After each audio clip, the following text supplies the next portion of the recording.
Hello everyone, Happy New Year. Welcome to the North Node Key. My name is Sean Collins, I'm an intuitive counselor, and today I would like to talk a little bit about life and relationships. How to have the relationships that are for our highest good and highest happiness, and how to enhance the relationships that are already in our lives.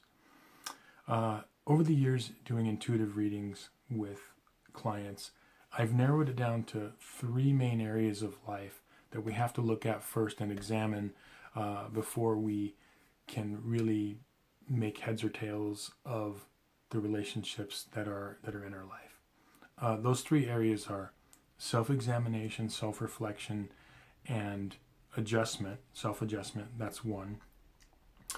Karma, and the third would be life path. And I'll explain each briefly. The self-examination aspect is really, really critical because we sometimes fall into patterns in our life, doing things that really don't bring us the most happiness that we could experience. But we do them a lot of times unconsciously. And the reason for that is that who we are, our strengths, our weaknesses, our good side, our bad sides, are all interwoven together like a basket. Like when you see a person as a whole, you don't see like, oh, like that's their bright shiny side and this is their dark side and their negative side. No, it's just kind of all interwoven. And so we end up at whatever age we stop growing. Hopefully we don't, but I've seen this a lot where it could be 25, 35, 45, 55, 65. You say, well, this is who I am. I'm this way, and kind of take it or leave it. But I want you to think about for a moment all the people in your life that you love and care for. Most likely you know them really well. It could be your husband, wife, girlfriend, boyfriend, mother, father, brother, sister, best friends, whatever, but people that you know and love. When you look at them, each of the people, even parents and even ones you greatly admire, if you know them well, you probably know their negative traits and their dark side, if you will. But you still love them and accept them, but you know them and you know their traits, you know their good points and their bad points. So what does that tell us? Well, that tells us that if all these people in our life that we know and love, we can see their good side and bad side, then that means that we must also have a good side and a dark side. And that might seem pretty obvious, but what I've noticed is a lot of times we don't really want to self-examine and really look at ourselves. It's always like, well, it's not my fault, it's their fault, or whatever it is, because it's very painful sometimes to be brutally honest with ourselves. But that's where we must start if we want to unravel the mystery about having good relationships, understanding even past relationships. We have to look at what is our part in that, because it's hard to root out because it's very interwoven with all the other aspects of our life and who we are.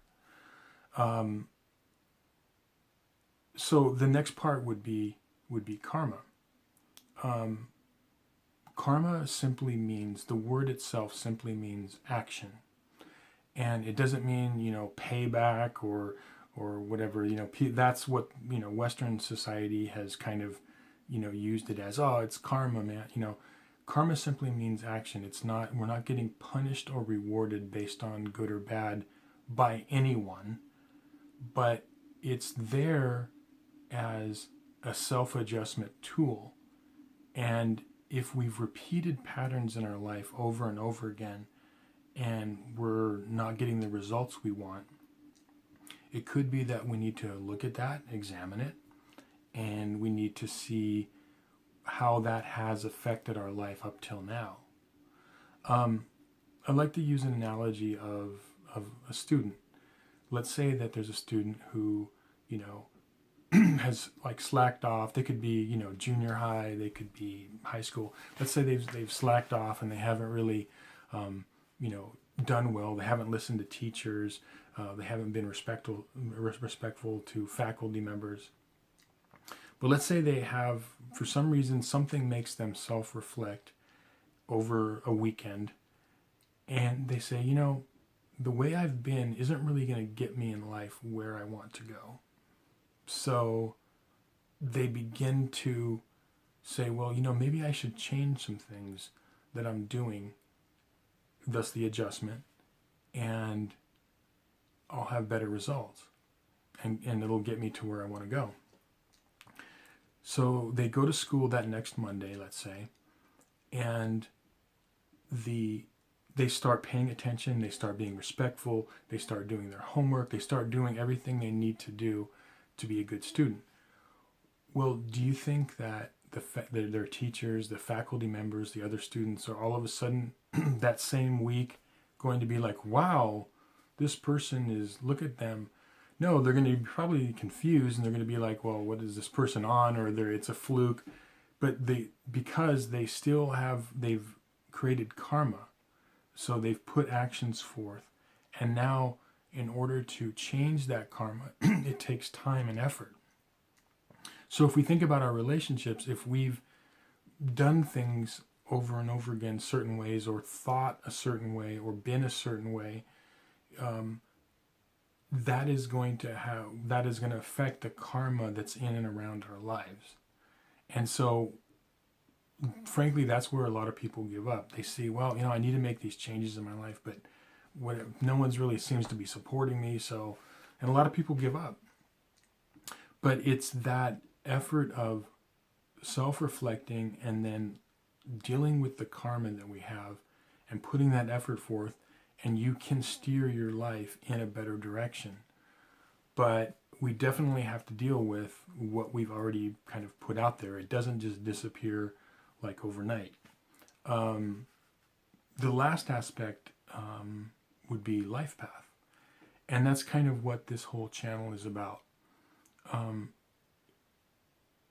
Everybody chooses a life path that they go down. And how do they choose it? Most people choose it because this path is going to make me the most happy, the most successful. And so then they go down that path. So really our life path is really like our life story. And we do get to choose it to a large extent. However, I'd like to submit to you that everyone should ask this question to themselves at some point in life. Is there a life path or a life story that's for our highest good and highest happiness? And if so, where can I find this life path? And so where I've found it is in the astrological birth chart. When we're born, we are given like an astrological imprint or blueprint, if you will. And within this blueprint are all of our strengths, our weaknesses, our positives, our negatives, possibilities and probabilities that could come up within our life, and also things that we have done and been in our past lives. It's all found there. And when I started to look at my blueprint and I started to understand it and I started to self-reflect, I saw that there were changes that I needed to make. And quite frankly, I'm still making them. It's a lifelong process.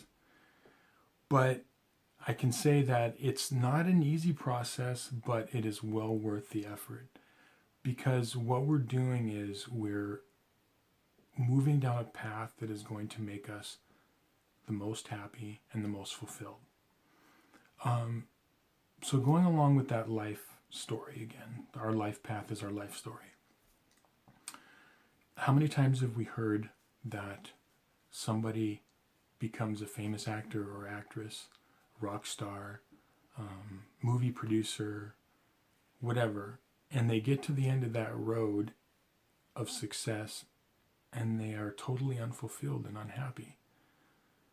So just choosing a path that we think, I mean, we hear this story over and over again, and yet every generation seems to like just, that's okay, I just want to be rich and famous, and I'll deal with it when I get there. But it, over and over again, we see that it doesn't fulfill people. Now, it doesn't mean that there aren't people that are rich and famous that are not extremely happy.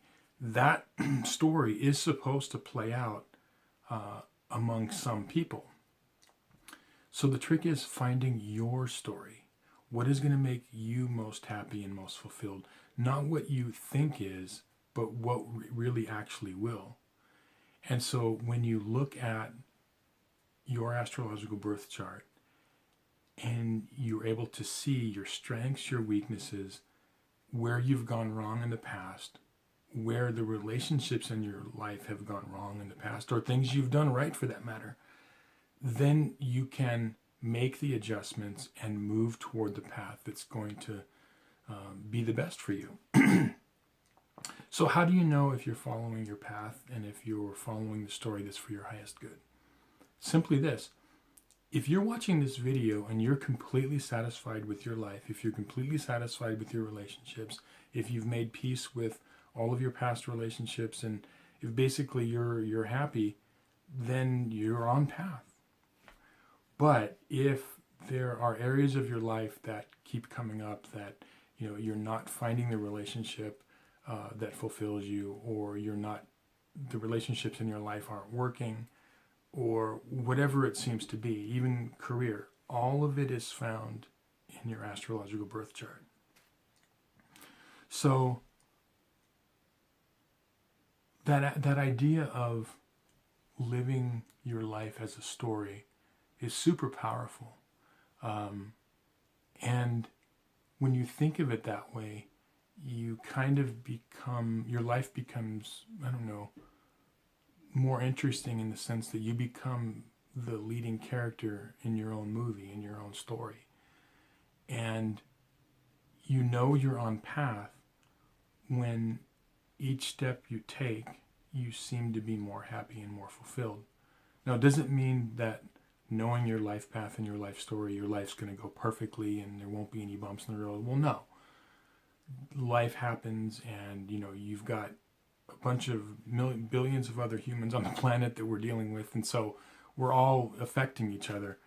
All you can do is control what you can control, which is understanding your life's purpose, your path, and following it to the best of your ability. A book that greatly influenced me and is an incredible book, Astrology for the Soul by Jan Spiller. She was a wonderful, wonderful world-class astrologer. And she said this quote that I think really sums it up perfectly. We are here to individually and collectively learn certain lessons and refine ourselves as we evolve as conscious beings.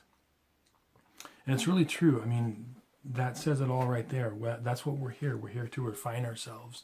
We're here to evolve as conscious beings. And your story is going to be different than my story.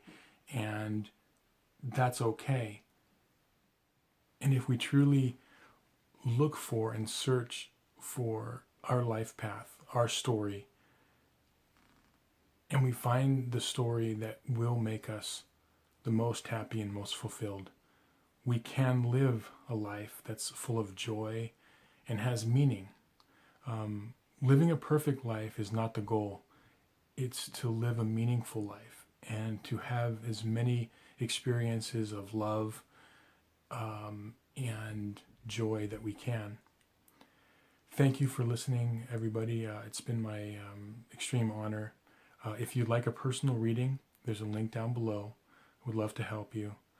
In the next video, we're going to cover what exactly the astrological chart is and how we can find our life path within it. Thanks again, everybody. Many blessings. Talk to you soon.